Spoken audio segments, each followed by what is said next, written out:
ہوا یہ کہ ایک طبقہ ایسا ہے کہ جو یہ سوچتا ہے کہ ایک شخص مفتی ہو کر ایک درویش اور خانقاہی نظام کے ادارے سے پڑھا ہوا اس قدر انٹرنیشنل فیم کا مالک ہو گیا ہے، تو وہ ایک تو ان کو جو دشمنان اسلام ہے، دشمنان پاکستان ہے، یا مادر پیدر آزاد طبقہ ہے، وہ کسی صورت برداشت نہیں کرتا کہ کسی عالم، خصوصاً عالم دین کی اتنی عزت اور اتنی اچھی شہرت ہو، اور اسی کی وجہ سے پھر وہ یہ بھی خیال ضرور ہوتا ہے کہ جہاں تک اس کو عزت ملی ہے تو کیا اچھا ہو کہ ہم اس کو نیچا کریں اور خود اپنے آپ کو اوپر لے آئیں، کیونکہ جو سستی شہرت کا خواہش مند ہے اس نے تو ہر وہ حربہ استعمال کرنا ہے جس سے کہ اس کو تقویت ملے اس ادارے میں، اس میڈیا میں، چاہے وہ سوشل ہو چاہے الیکٹرانک ہو، حتیٰ کہ چاہے پرنٹ میڈیا ہو، اسے ہر حال میں اپنے زندہ رہنے کے لیے اپنا نام چاہیے ہوتا ہے۔ اس قسم کے لوگوں نے مفتی عبدالقوی صاحب سے کا سہارا لیا، اور اس طریقے سے ایسے پروگرام جن کا علم دین سے کوئی تعلق نہیں تھا ان پروگراموں میں ان کو بلایا جاتا، اور پھر ہوتا کیا، نمبروں کے چکر میں آپ کو پتہ ہی ہے جو کچھ ہو رہا ہے، تو پھر ایسی خواتین کو بلانا شروع کیا جن کی شہرت اچھی نہیں ہوتی تھی، جس کا نتیجہ یہ نکلتا کہ عبدالقوی صاحب شہرت تو ضرور پاتے گئے مگر بات وہی ہو گئی، بدنام جو ہوں گے تو یہ کیا نام نہ ہوگا، بس ایک خواہش تھی کہ نام ہونا چاہیے۔ وہ اس سازش کو نہیں سمجھ پائے کہ میرے اس طور طریقے سے اہل علم کو تکلیف ہو رہی ہے، ہمارے پارسا خاندان جس کے سب جتنے بیٹھے ہیں سب حافظ ہیں، کوئی غیر حافظ نہیں ہو سکتا، ہمارے خاندان کی پہچان ہے کہ یہاں کوئی بچہ بچی غیر حافظ نہیں ہو سکتی، تو اتنی عظمت والے خاندان کو میں کس طرف لے کے جا رہا ہوں۔ کوشش کی گئی، ان کو سمجھایا گیا، میں ان سے تھوڑا بڑا ہوں، چچا بھی ہوں، اور پھر مجھ سے بڑے بھائی، پھر ان سے بڑے بھائی، تو سب سے بڑے بھائی وہ تھے جن کے وہ صاحبزادے ہیں، وہ بھی سمجھاتے تھے، لیکن شاید یہ شوق جو ہے ان کو رکنے نہیں دیا اس نے، اور وہ چلتے رہے، حتیٰ کہ ان سے کچھ باتیں ایسی ہونے لگیں، کچھ حرکتیں ایسی ہونے لگیں جن پر اعتراض بڑھنے لگا۔ لیکن یہ جو پچھلے 3-4 دنوں سے جسے میں طوفان کا نام دے رہا ہوں، یہ جب سے آیا ہے یقین کریں کہ پورا خاندان سکتے کی عالم میں ہے۔ مجھ سے کہا گیا کہ شاید آپ کو توفیق ہو، جرت ہو کہ آپ اظہار خیال کر سکیں۔ میں نے کہا ٹھیک ہے، ہزاروں ارادت مندوں کی دلجوئی کے لیے، خاندان کی جو عزت پر بدنما داغ لگا ہے اسے دھونے کے لیے میں حاضر ہوں، پریس کانفرنس کر لیتا ہوں۔ آخر کیا ہے کہ اتنا بڑا عالم، اتنا بڑا محقق، کئی کتابوں کا مصنف، مدرس، اس قدر مفتی، کوئی شک نہیں، بڑے فتوے جاری کیے، بہت لائق انسان،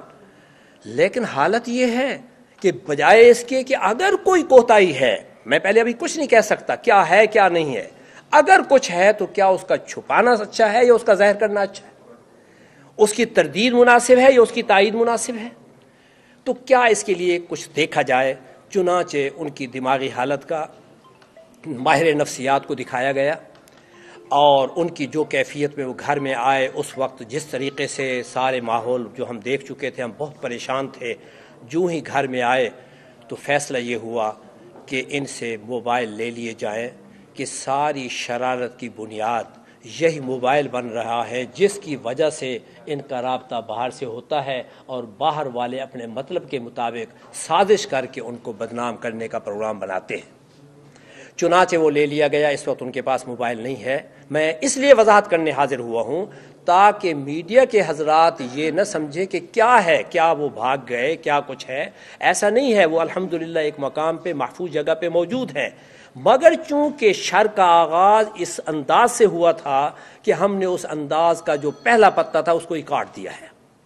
چنانچہ ہم نے موبائل لے لیا ہے،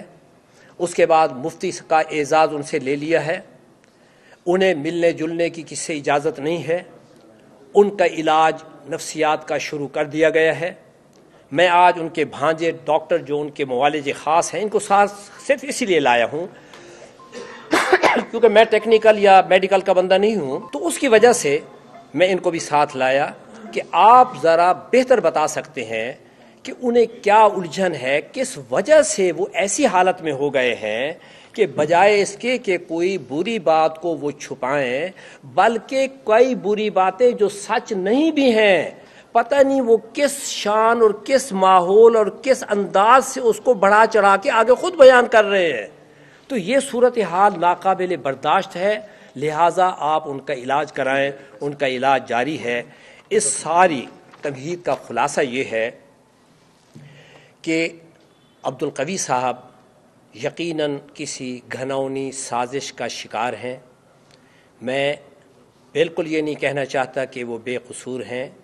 کیوں؟ اس لیے کہ ان نے یہ اپنے گرد جو جال بنایا اس کے ذمہ دار بھی وہ خود ہے، وگرنہ وہ اگر احتیاط کا دامن تھامتے اور اس قسم کے ہر ماحول سے پرہیز فرماتے جس میں کہ علماء دین نہیں شرکت کیا کرتے۔ آپ کو اندازہ ہوگا کہ میں کئی مرتبہ روحی میں اور آپ کے وسیم میں اور مختلف چینل پہ پروگراموں پہ آیا ہوں، تو شرط ہوتی ہے کہ صرف اور صرف دینی حوالے سے گفتگو ہوگی۔ کسی عورت کسی ایسا پیچیدہ موضوع جس میں کہ مذہبی حوالے سے اختلاف ہو اور اختلاف کی وجہ سے علماء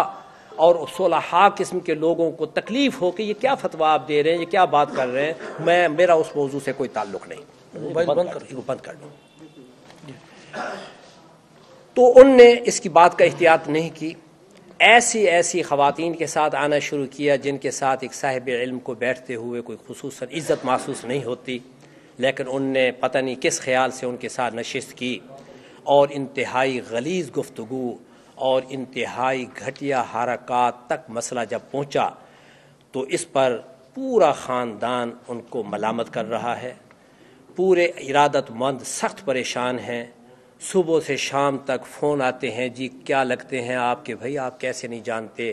کہ وہ کیا میرے لگتے ہیں، میں جانتا ہوں، صرف آپ میرے منہ سے سن کر مجھے شرمندہ کرنا چاہتے ہیں۔ ٹھیک ہے میرے بھتیجے ہیں، مگر ان کو کیا ہوا، کیسے وہ سازش کا شکار ہوئے، کس طریقے سے وہ لوگ جو ابھی لوکل شہرت کے مالک تھے یا زیادہ سے زیادہ ملکی سطح تک وہ شہرت رکھتے تھے، آج ان کو یہ خواہش ہوئی کہ کیوں نہ ہم ایسے آدمی کا سہارا لیں جو انٹرنیشنل شہرت رکھتا ہے۔ تو اور اس کی وجہ سے ہمیں بھی ظاہر ہے کہ اب عبدالقوی کے نام سے کسی کا نام جائے گا تو یقینی بات ہے اس کو بھی شہرت ملے گی، اس کا نام بھی آئے گا۔ تو اس طریقے سے بات ہوئی اور نتیجہ یہ نکلا، میل جول سے روک دیا گیا ہے اور فیصلہ کیا گیا ہے کہ جب تک ان کا علاج مکمل نہیں ہوتا، ان کی حالت درست نہیں ہوتی، اس وقت تک انہیں محبوس و محفوظ رکھا جائے۔ میں ابھی موقع دیتا ہوں، انہیں محفوظ اور محبوس رکھا جائے تاکہ ان کے اس بے اعتدالانہ رویے سے جہاں خاندان کو حفاظت ملے، وہاں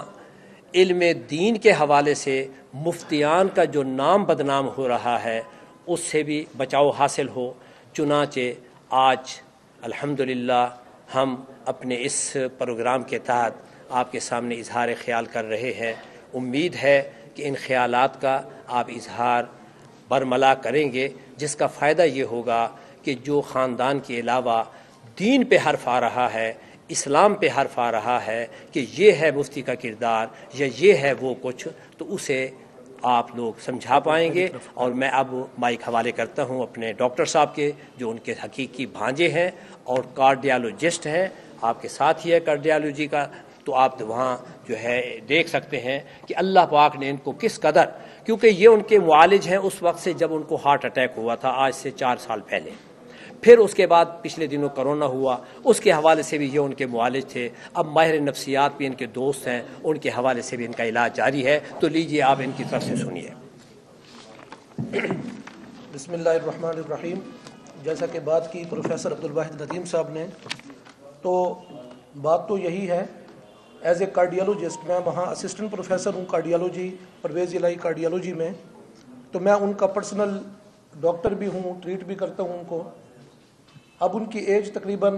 65-64 کے درمیان ہے۔ مفتی تو اب انہوں نے لے لیا، عبدالقوی صاحب کی ایج 64 ہے۔ تو 60 ایئرس کے بعد ہماری اسٹڈیز کہتی ہیں کہ جو پیشنٹ انسومنک ہوتے ہیں، جن کی نیند پوری نہیں ہوتی، ان میں ڈیمینشیا کا پرابلم، اسپیشلی جو ڈائبیٹک ہوں، جن میں شوگر ہو، جن میں بلڈ پریشر ہو اور جن میں ہارٹ کا پرابلم ہو، یہ تینوں چیزیں ان کے اندر موجود ہیں. ان کو اسٹینٹ ڈلے ہوئے ہیں، وہ ڈائبیٹک ہیں، بڑے عرصے سے ہائپر ٹینسیو ہیں، اور ان کی سلیپ ڈسٹربنس ہے. تو یہ اسٹڈیز میرے پاس موجود ہے. 60 ایئرس کے بعد ایسے لوگوں میں ڈیمینشیا کا پرابلم بڑھ جاتا ہے. تو جب ہمیں یہ چیز ڈائگنوز ہوئی تو ہم نے ایک سائیکیٹرسٹ سے، ایک ماہر نفسیات سے رابطہ کیا. انہوں نے ان کی ٹریٹمنٹ سٹارٹ کرائی. لیکن آپ کو یہ بات سن کر حیرت ہوگی کہ جو پیشنٹ جس کو اسٹینٹ ڈلے ہوئے ہیں، آپ جانتے ہیں کہ اس کے لیے میڈیسن لینا از حد ضروری ہوتا ہے. اس کی ڈائٹ سے زیادہ اس کی میڈیسن کی ضرورت ہوتی ہے. تو یہ عبدالقوی صاحب نے کبھی اسٹینٹ ڈلوانے کے بعد کی میڈیسن بھی پوری استعمال نہیں کی. میں اس کا شاہد ہوں. ایز اے ڈاکٹر میں انہیں ایڈوائز کرتا ہوں کہ آپ کمپلائی کریں، آپ کی ٹریٹمنٹ کمپلائنس اچھی نہیں ہے، اسٹینٹ بند ہو جائیں گے. لیکن وہ اپنی ہارٹ کی میڈیسن بھی استعمال نہیں کرتے، جس کی وجہ سے ان کا بلڈ پریشر اور شوگر کے معاملات بھی صحیح نہیں ہیں. تو یہ معاملہ چل رہا تھا، ماہر نفسیات سے ٹریٹمنٹ چل رہی تھی. پھر ہوا یوں کہ ان کو اسی سال، پچھلے سال جون 2020 میں کووڈ-19 کا اٹیک ہوا. یہ بات آپ کے علم میں ہے. تو ان کو ہم مجبوراً، کیونکہ ان کی حالت سیریس ہو گئی، تو ہمیں ان کو ایڈمٹ کرانا پڑا Covid hospital, Indus hospital Muzaffar گڑھ میں. اب یہ چیز اظہر من الشمس ہے، یہ لوگ جانتے ہیں، سٹڈیز آ چکی ہیں. میرے پاس یہ سٹڈی ہے، پورا آرٹیکل ہے کہ کووڈ کے بعد جہاں پھیپھڑے انوالو ہوتے ہیں، لنگز، اور جہاں ہارٹ انوالو ہوتا ہے، اور جہاں باقی سسٹمک پرابلم ہوتے ہیں، وہاں سب سے زیادہ دماغ پہ اثر ہوتا ہے انسان کے. اور یہ سٹڈی کہتی ہے کہ جن پیشنٹس میں ڈائبٹیز تھی اور جن میں کووڈ ہوا اور جن کی ایج زیادہ تھی، ان میں کئی گنا یہ مسئلہ بڑھ گیا، ڈیمینشیا جس کو بولتے ہیں. آپ لوگ یہ چیز نوٹ کر لیں. ان میں 5 بڑے پرابلم ہوئے. پہلا پرابلم کیا ہوا کہ ان میں اب نارمل تھاٹس ہوئی، کہ وہ سوچ ان کے کنٹرول سے نکل گئی. آپ نے بھی مشاہدہ کیا ہوگا، یہ سٹڈی امریکہ میں چھپی ہے، اور 60,000 سے زیادہ اس میں پیشنٹس انہوں نے دیکھے جن کو کووڈ ہوا اور اس کے بعد ان کی ذہنی نفسیاتی حالت بگڑ گئی.